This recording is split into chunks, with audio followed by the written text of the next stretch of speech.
저는 이 10월 한 달 동안 지금 매주일마다 계속해서 이번 가을에는 이라는 주제로 하나님 말씀을 전하고 있습니다. 첫째 주일에는 이번 가을에는 기도하게 하소서, 지난 주일에는 감사하게 하소서, 오늘은 회복하게 하소서라는 제목으로 말씀을 전하고자 합니다. 왜 이번 가을에는 회복해야 하는지, 먼저요, 이 회복이라는 단어의 의미를 알면 우리가 충분히 공감할 수 있을 것 같아요. 이 회복이라는 단어를 사전을 한번 찾아봤습니다. 사전적인 의미를 보니까 이전의 상태로 돌이키거나 본래의 상태를 되찾는 것이라고 되어 있습니다. 그래서 대표적인 예로 건강을 회복하다라는 말을 이렇게 많이 사용하더라고요. 제가 지난 수요 기도회 때에 목을 너무 많이 사용했습니다. 목이 너무 아파서 목소리가 나오지 않아서 병원에 갔는데 후두가 너무 부어서 목사님 말씀을 하시면 안 됩니다 라고 이야기를 하더라고요. 말씀을 안 하면 설교도 못 하는데, 그래서 수요일부터 뭐 조금 전까지도 그렇지만 아내가 생강차를 끓여주고 또 우리 집사님과 또 권사님들이 목에 좋다는 온갖 것을 끓여주신 것을 계속 이렇게 먹어서, 어떻게 지금 목소리 들으시기에 그렇게 거부하지 않으시죠? 네, 하나님의 은혜인 줄 믿습니다. 특별히 지금 현재요, 우리 건강에 어려움을 겪고 계신 성도들이 우리 교회 안에도 많습니다. 지금 이 자리에도 그렇게 그런 몸을 이끌고 예배를 드리시는 우리 성도님도 계십니다. 바라기는 모든 성도들이 하나님의 은혜로 이번 가을에는 건강을 다 회복하시기를 우리 주님의 이름으로 간절히 축복합니다. 사전적인 의미가 참 이러한데요, 우리가 성경을 보면 이 구원 역사의 관점에서 볼 때에 이 구약 이스라엘의 백성들의 회복은요 큰 의미가 있습니다. 왜냐하면 그리스도 안에서 구원받고 주의 백성으로 살아가는 저와 여러분들의 삶과 그대로 직접적으로 연결이 되어 있거든요. 하나님께서 이방 나라인 이 바벨론을 사용하셔서 하나님을 떠나서 하나님의 말씀을 듣지 않고 불순종하며 죄를 행하며 살아가는 그 이스라엘 백성들, 저와 여러분이 자신의 사랑하는 자녀들이 부모의 그 말씀을 듣지 않고 온갖 나쁜 짓을 행하고 살아간다고 하는 것을 안다면 그대로 둘 부모 아무도 없습니다. 사랑하기 때문에 혼을 냅니다. 따끔하게 혼을 냅니다. 때로는 성경에 말씀하신 대로 회초리를 들기도 합니다. 너무나도 아프겠죠. 그래서 돌이킬 수만 있다면 아마 그것을 할 거예요. 하나님께서 이런 이스라엘 백성들을, 선지자들을 보내셔서 그들의 삶을 돌이키도록, 그렇게 회개하도록 그런 기회를 주셨습니다. 그러나 그들은 그것조차도 듣지 않았습니다. 이 이스라엘 백성들을 하나님께서 약속하신 대로 심판하셨습니다. 나라가 망하였습니다. 성전은 파괴되었습니다. 수많은 사람들이요 바벨론의 포로로 잡혀갔습니다. 세 차례에 걸쳐서 바벨론의 포로로 잡혀갔습니다. 1차, 2차, 3차. 저기 나와 있는 대로 요야긴, 시드기야 왕은 바로 남유다 왕국의 마지막 세 왕들입니다.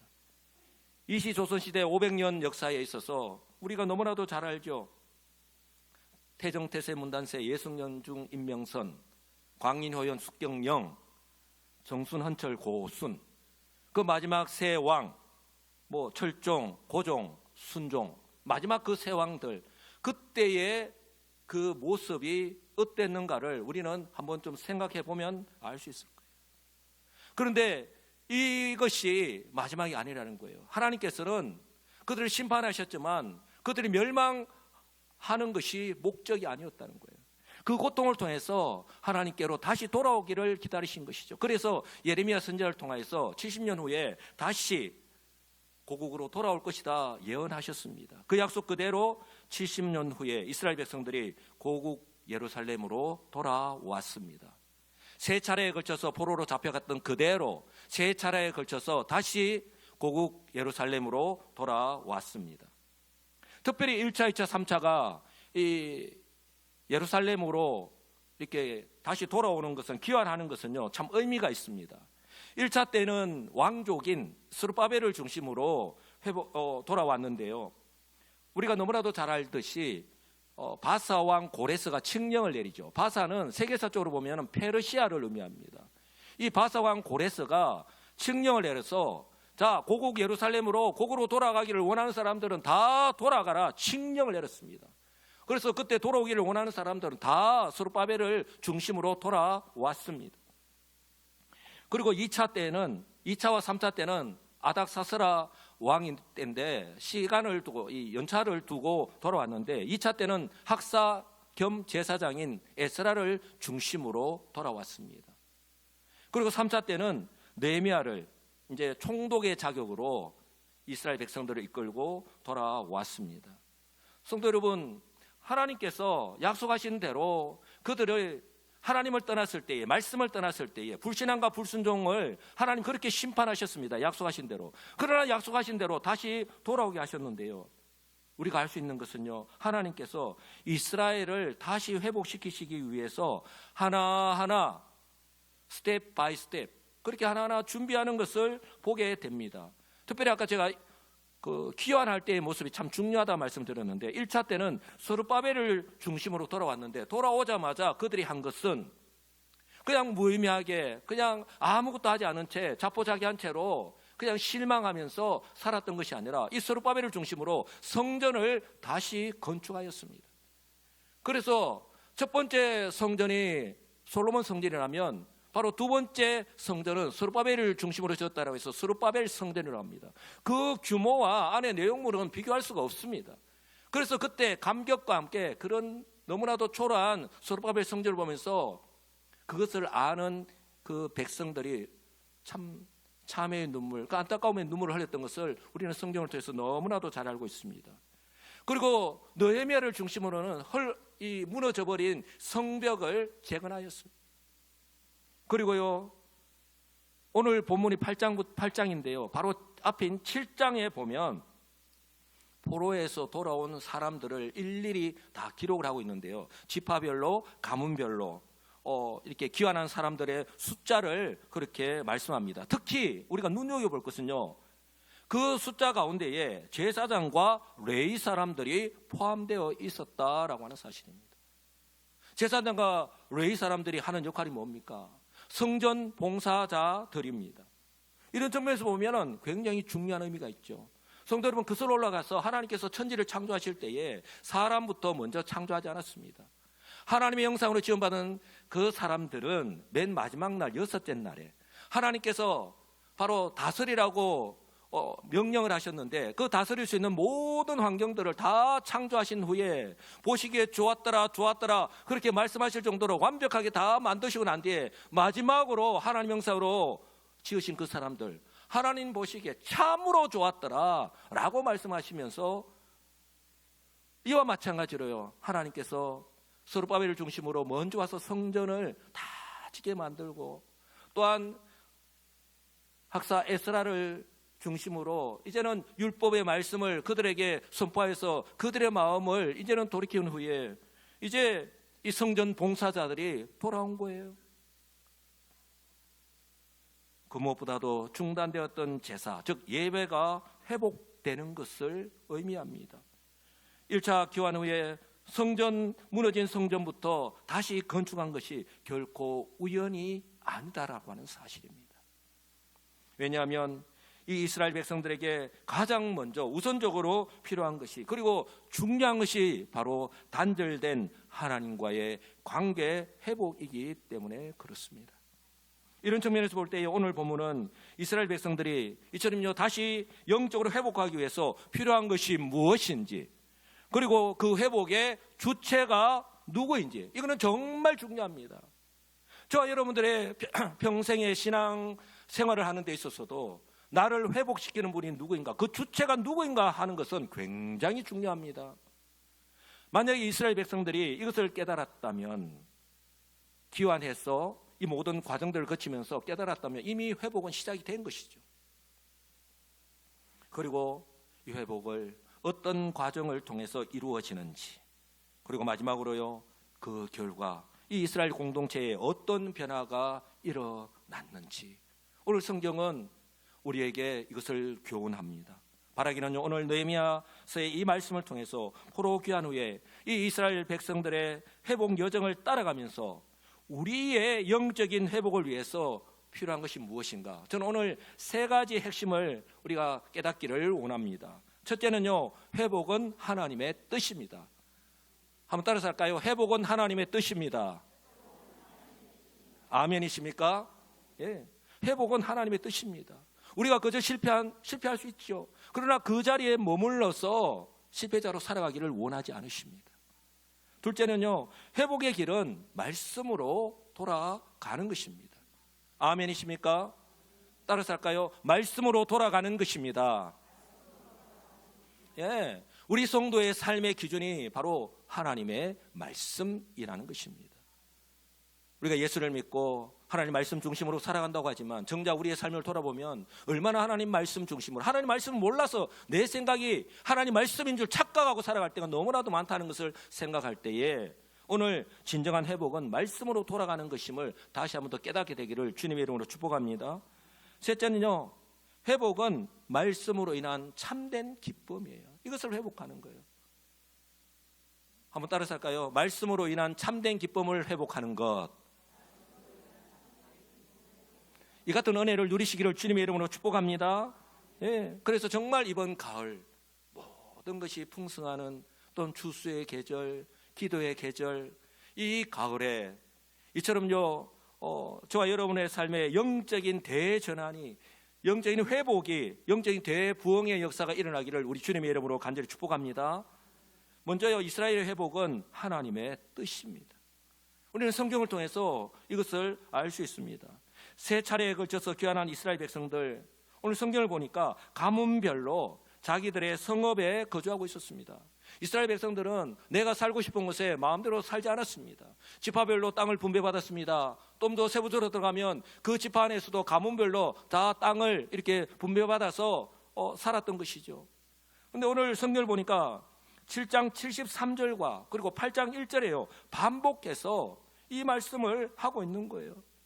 돌아온 이스라엘 백성들이 가문별로 자기들의 성읍에 거주하였다라고 반복해서 말씀을 하고 있습니다. 성경에서 반복해서 말씀하는 것은 강조하는 거예요.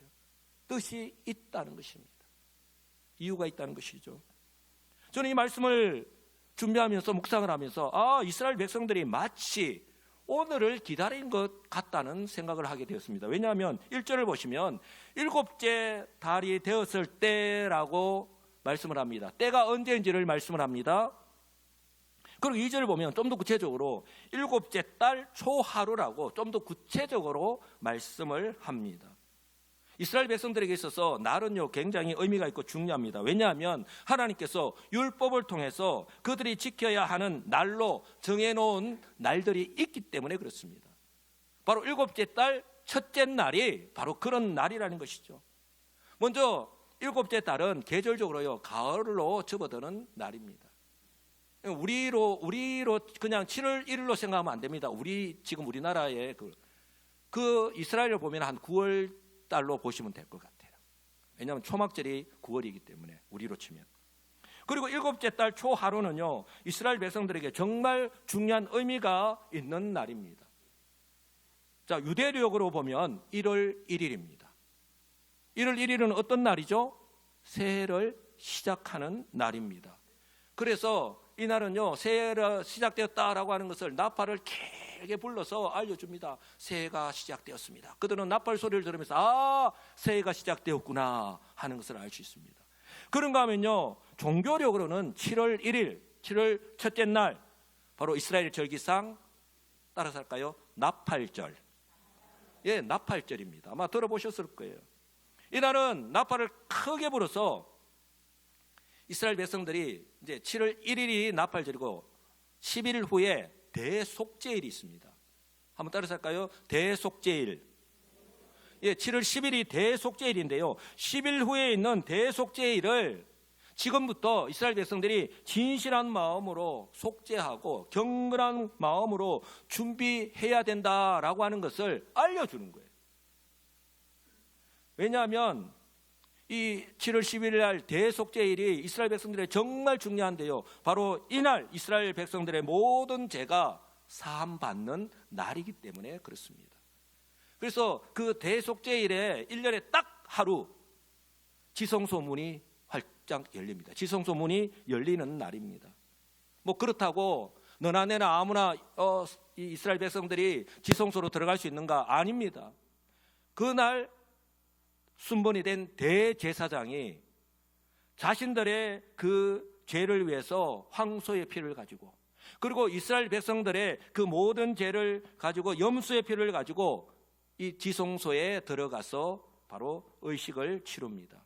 그리고 이 모든 죄는 이제 아사셀의 염소라고 있는데, 이 아사셀은 뭐 보냄을 받은 염소라는 뜻인데, 보냄을 받은 염소, 뭐 떠나게 되는 염소라고 하는 그런 이름을 가지는데, 제비 뽑힌 이 순염소 아사셀의 염소에게 안수한 후에, 여러분 안수는 무슨 의미가 있다 했습니까? 전가의 의미가 있다 했죠. 이 제사장들의 모든 죄, 그리고 이스라엘 백성들의 모든 죄를 의식을 치르고 난 후에 이 모든 죄를 뽑힌 이 아사셀의 순염소에게 안수한 후에 이 아사셀의 순염소가 붉은 천을 이렇게 메고 아무도 없는 광야로 이제는 떠나게 되는 거예요. 그래서 그 아사셀의 순염소가 그 광야에서 배회하다가 죽게 되어서 이스라엘 백성들의 모든 죄가 소멸하게 되는 날, 그 날입니다. 이처럼요, 이 일곱째 딸이 되었을 때에, 그리고 첫째 날에라는 이 말씀은요, 큰 실패를 경험한 이 이스라엘 백성들을 회복시키시고 또한 다시 새롭게 하기에도 이처럼요 정말 시기적절한 때였던 것입니다. 그래서 회복은 뭐라고요? 하나님의 뜻이다 라고 하는 사실입니다. 바로 이스라엘 백성들뿐만 아니라 오늘 그리스도 안에서 구원받은 저와 여러분들 역시 어쩌면 이 이스라엘 백성들과 반복되는 삶들을, 동일한 반복의 죄를 아마 범하고 살아갈 수도 있는데, 우리가 영적인 이 회복을 위해서 무엇이 전제되어야 하는가 하는 것을 오늘 우리에게 보여주고 계신다는 거예요. 그리고 그때 또한 하나님께서 우리에게 깨닫게 해주시는데, 그것을 깨닫고 우리가 순종하는 건 역시 정말 필요하다라고 하는 것을 우리에게 보여주시는 것입니다. 이처럼 중요한 의미가 있는 그날에 모든 백성들이요 스룹바벨 성전의 그 수문 앞 광장에 모였습니다. 광장 앞에 이 이스라엘 백성들이 꽉 모인 거예요. 그런데 중요한 것은요, 그때 이스라엘 백성들이 학사 에스라에게 바로 뜻밖의 요청을 한 것입니다. 그게 바로 2절 말씀이에요.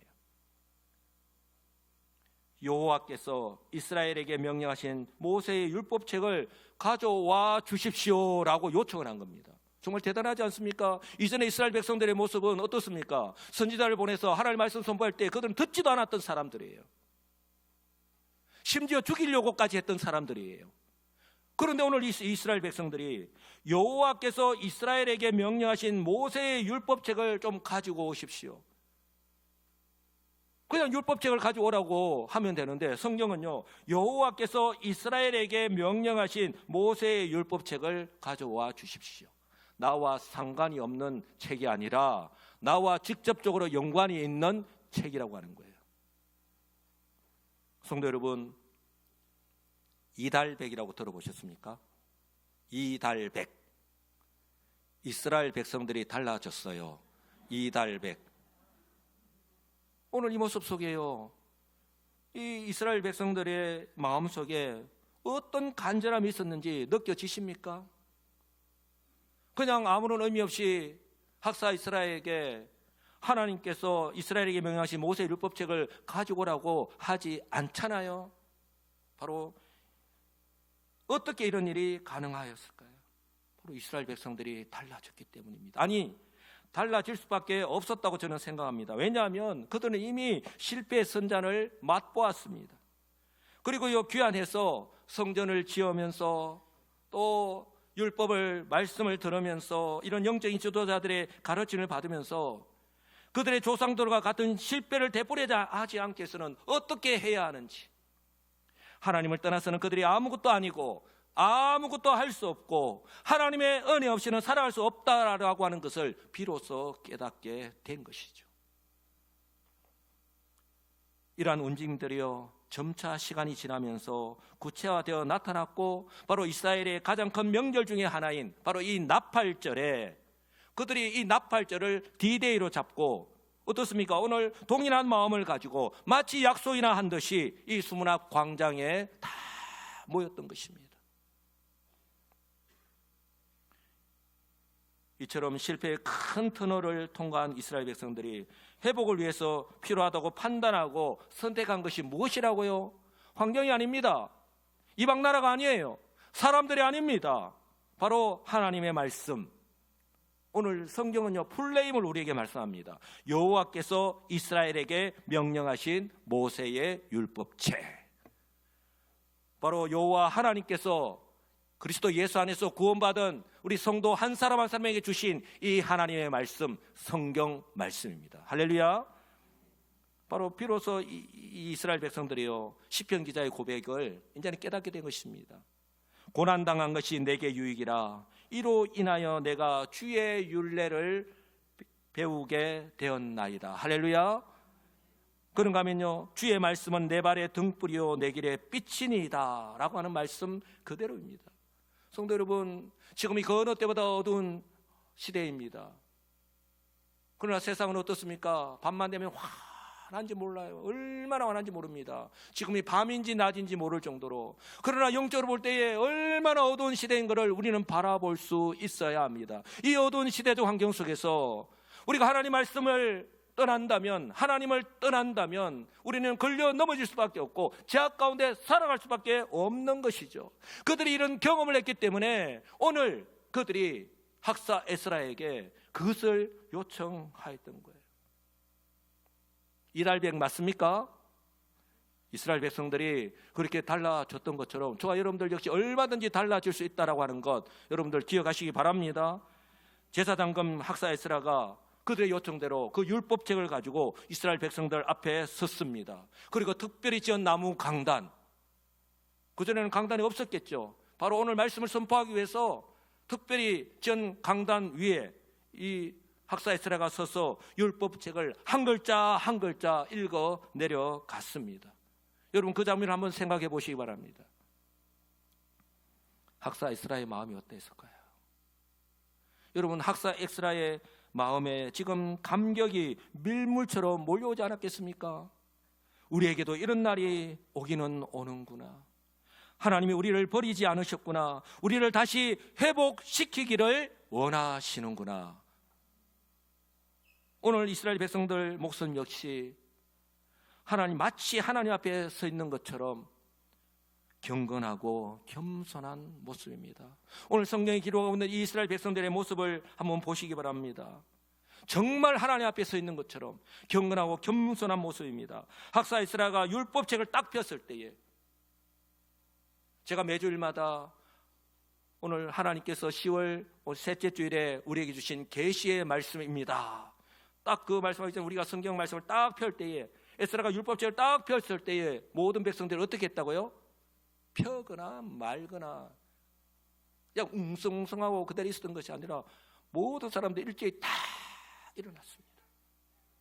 성도 여러분, 우리나라에 복음이 들어오고 이제는 예배가 시작되었을 때에 우리 예배 시간에 말씀을 읽을 때 우리 1900년대에 보면 다 일어서서 그 하나님 말씀을 다 읽었던 것 우리 기독교 역사 가운데 있잖아요. 지금은 우리가 환경이 바뀌어서 앉아서 말씀을 읽는다 하더라도 그 마음은 변함이 없어야 할 줄 분명히 믿습니다. 하나님 앞에서 하나님께서 우리에게 주신 말씀을 읽는다. 에스라가요 한 글자 한 글자 읽어 내려갈 때에 그들이요 귀를 기울였다고 말씀합니다. 에스라가 위대하신 여호와 하나님을 송축하자, 지금까지 그들에게 베푸신 그 은혜에 하나님 하늘 향해서 감사하자. 이스라엘 백성들이 한번 똑같이 해볼까요? 두 손을 높이 들고, 아니 말로 하지 말고 손을 해보라니까. 두 손을 높이 들고 아멘 아멘. 아니 그렇게 지나가는 말로 말고 마음을 담아서 아멘 아멘.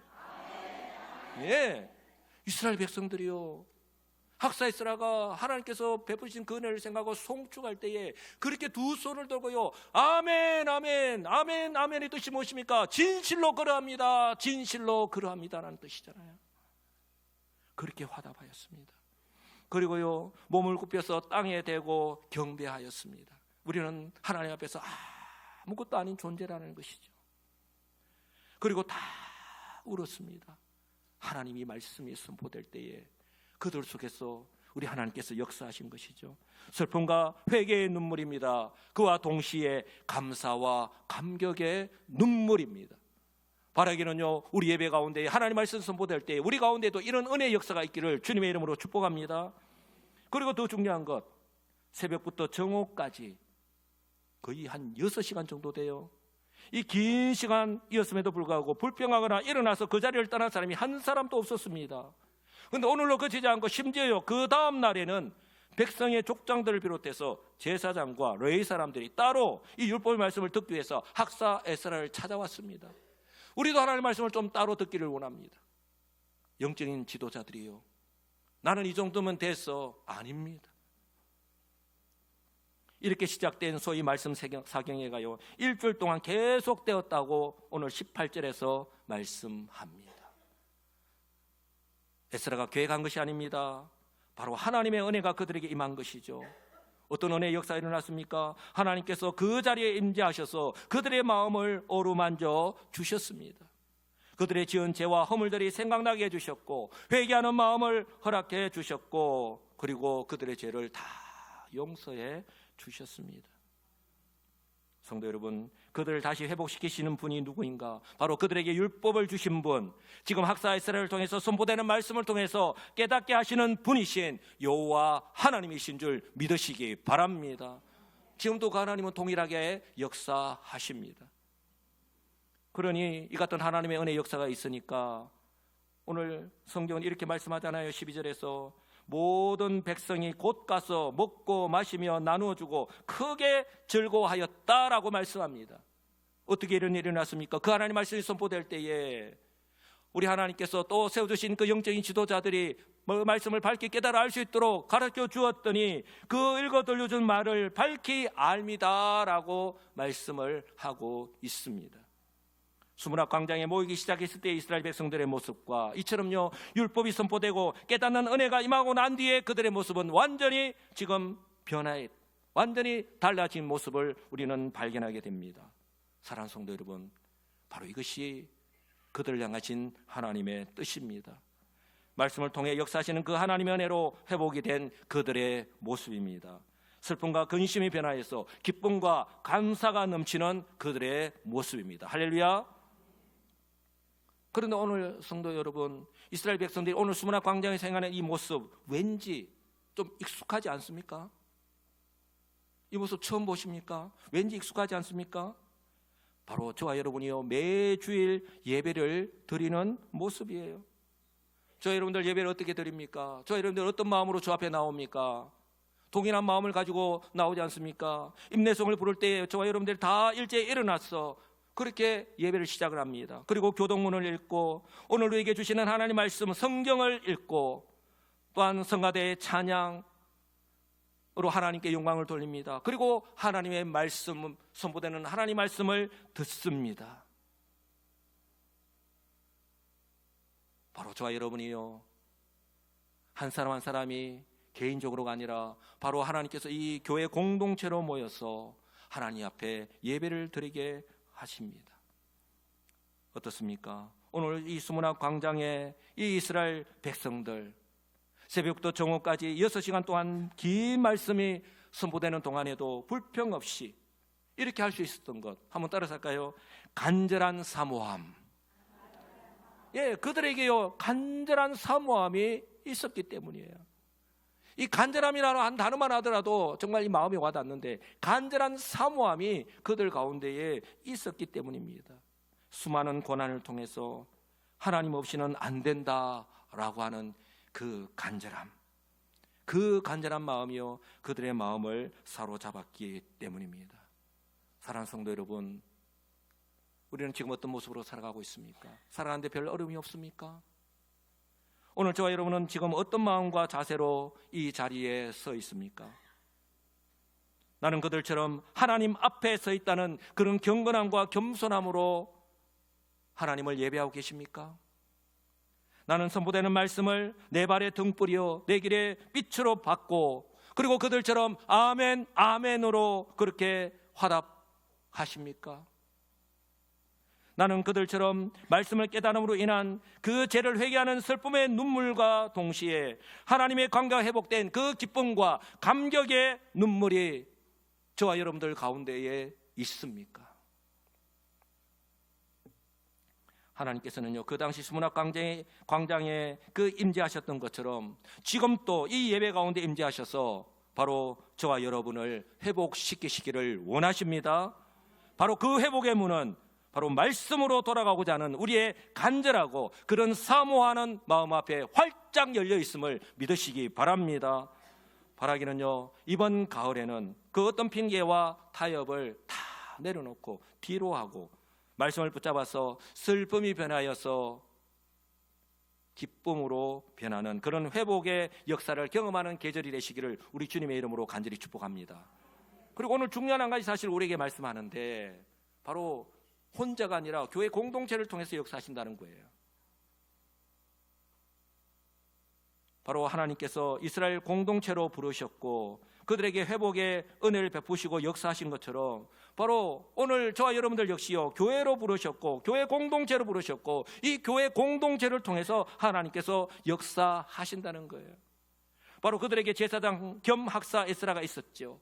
그리고 에스라가 율법을 선포할 때에 그 백성들이 이해할 수 있도록 백성들 가까이에서 돕는 레위 사람들이 있었습니다. 영적인 지도자들입니다. 이처럼 그들의 섬김을 통해서 이스라엘 백성들이 말씀을 밝히 알게 되었다라고 성경은 말씀합니다. 그래서 그들이 부족함을 깨닫고 좀 더 하나님 말씀을 알고자 하여서 학사 에스라에게로 갔던 것 우리는 말씀을 통해서 알고 있습니다. 성도 여러분, 전도서 4장에서는 우리에게 분명히 말씀합니다. 한 사람이면 패하겠거니와 두 사람이면 맞설 수 있나니 세 겹줄은 쉽게 끊어지지 아니하느니라. 할렐루야. 우리 교회 역시 마찬가지입니다. 말씀을 선포하는, 하나님의 말씀을 선포하는 목사를 세워 주셨습니다. 그리고 이처럼 목회자를 도와 여러분 가까이에서 좀 더 잘 섬기기 위해서 직분자를 세워 주셨습니다. 장로로, 안수집사로, 권사로, 그리고 각종 직분자를 세워 주셨습니다. 이런 측면에서 볼 때 우리 교회가 얼마나 복 있는 교회인지 새삼 깨닫게 됩니다. 왜요? 40년 역사 동안에 그래 했는데요, 이번 주 토요일에 특별히 직원 은퇴식과 임직식이 바로 그 증거 가운데 하나입니다. 하나님께서 때를 따라서 주의 몸된 교회로 부르신 성도들을 섬기기 위해서 장로로 세우셔서 은퇴하시기까지 그 정도를 사용하셨잖아요. 오늘 성도들 가까이에서 그들을 위해서 눈물로 기도하고 가까이서 섬기고 그들의 신앙이 자라나도록 돕는 그 역할들을 감당케 하셨잖아요. 그리고 또 장로로, 안수집사로, 근사로 또 우리 임직하잖아요. 하나님께서 이 주의 몸된 교회를 바로 든든히 세워가기 위해서 또 은혜를 베풀어 주시기 위함인 줄 분명히 믿습니다. 이런 측면에서 우리가 앞뒤 좌우로 한번 바라보시면서 이렇게 한번 고백해 볼까요? 앞뒤 좌우로 한번 바라보시면서 당신이 계셔서 행복합니다. 감사합니다. 예, 정말 마음을 담아서 당신이 계셔서 행복합니다. 감사합니다. 저와 여러분 한 사람 한 사람이 얼마나 중요한지 모릅니다. 이렇게 주의 몸된 교회 공동체를 우리 주님은 세워가시고 그렇게 역사하십니다. 이처럼 우리 하나님께서는요, 저와 여러분 한 사람 한 사람이 다시 회복하기를 원하십니다. 바라기는 이번 가을 우리 교회와 성도 한 사람 한 사람의 몸과 마음이 그리고 신앙과 삶이 그런 하나님의 은혜로 다시 회복되시기를 우리 주님의 이름으로 간절히 축복합니다.